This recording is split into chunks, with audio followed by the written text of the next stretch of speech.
स्वागत है आपका अपने YouTube channel Bihar board study point Prince sir. आज की क्लास में हम लोग क्लास 12th का विषय जो हिंदी है आप लोगों का 100 मार्क्स का दिगंत भाग 2 उसके काव्य खंड का चैप्टर 12 यानी 12 पार्ट का जिसका नाम है हार जीत।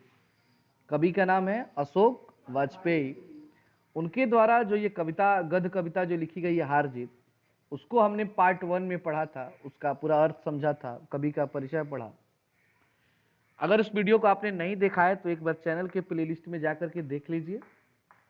और आज की क्लास में उस चैप्टर से संबंधित जो भी ऑब्जेक्टिव क्वेश्चन है और सब्जेक्टिव क्वेश्चन दोनों को कवर करेंगे आज के क्लास में हम। तो चलिए स्टार्ट करते हैं। पहला क्वेश्चन, चैनल पे नए हैं तो चैनल को सब्सक्राइब कर लें। पहला प्रश्न है हमारा, अशोक वाजपेयी का जन्म कब हुआ था? बहुत सुंदर आंसर हुआ इसका, 16 जनवरी 1941 को इनका जन्म हुआ था। ए नंबर ऑप्शन आपका सही है। दूसरा प्रश्न है, अशोक वाजपेयी के पिता का नाम क्या था? बहुत सुंदर, परमानंद वाजपेयी। बी नंबर ऑप्शन सही है। अगला प्रश्न है, वे उत्सव मना रहे हैं, इसमें वे किसके लिए आया है? कौन उत्सव मना रहे हैं? नागरिक। देश के नागरिक क्या कर रहे हैं? उत्सव मना रहे हैं। अगला प्रश्न है, मशक वाला क्या कर रहा है? तो सड़क सींच रहा है, मतलब सड़क की सफाई कर रहा है। हार जीत क्या है? एक गद्य कविता है। हार जीत क्या है जी? एक गद्य कविता है।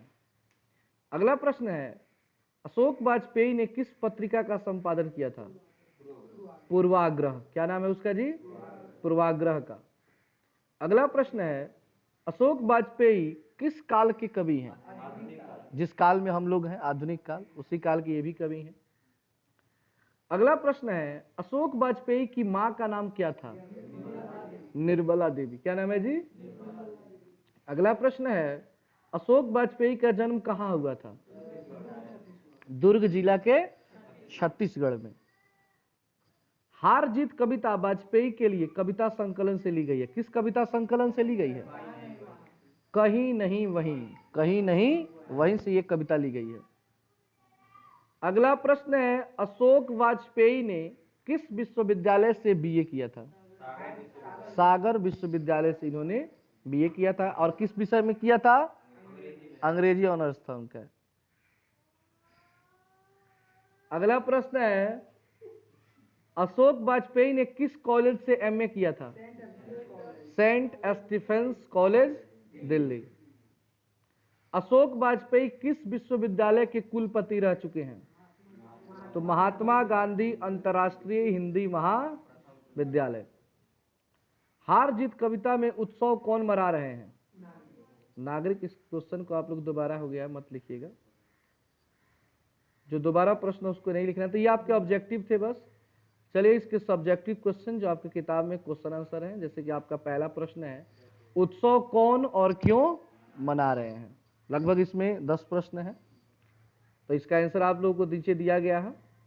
दूसरा प्रश्न है, नागरिक क्यों व्यस्त हैं, उनकी क्या व्यस्तता जायज है? मतलब जो नागरिक व्यस्त हैं उत्सव मनाने में, क्या वो सही है? अब उसका कारण आपको लिखना है, तो सारे कारण इसमें बताए गए हैं। तीसरा प्रश्न है, किसकी विजय हुई सेना की नागरिकों की कवि ने यह प्रश्न क्यों खड़ा किया है? यह विजय किनकी है? आप क्या सोचते हैं बताएं। मतलब किसकी विजय हुई है, सेना की हुई है कि नागरिकों की? आपके अनुसार क्या लगता है वो आपको लिखना है। 4 नंबर प्रश्न है, खेत रहने वालों की सूची अप्रकाशित है। आप लोगों को कविता कल पढ़ाया गया तो उसमें बताया गया था खेत रहना। तो खेत रहना मतलब होता है मर जाना, मारे जाना। यानी मारे जाने वालों की जो सूची है अप्रकाशित है, बताया नहीं गया है। इस पंक्ति के द्वारा कवि ने क्या कहना चाहा है? कविता में इस पंक्ति की क्या सार्थकता है बताइए।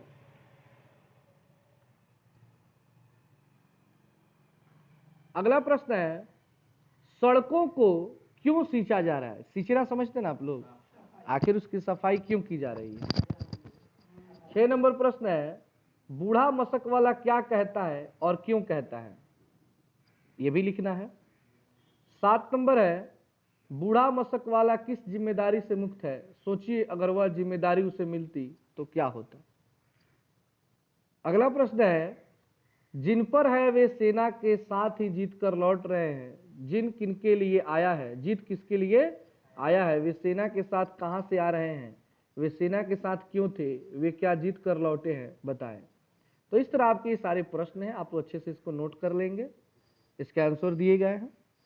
और इस तरह अब आपका चैप्टर समाप्त होता है। फिर मिलेंगे एक नए चैप्टर में, और इस किताब का, इस बुक का लास्ट चैप्टर होगा हमारा पदखंड का।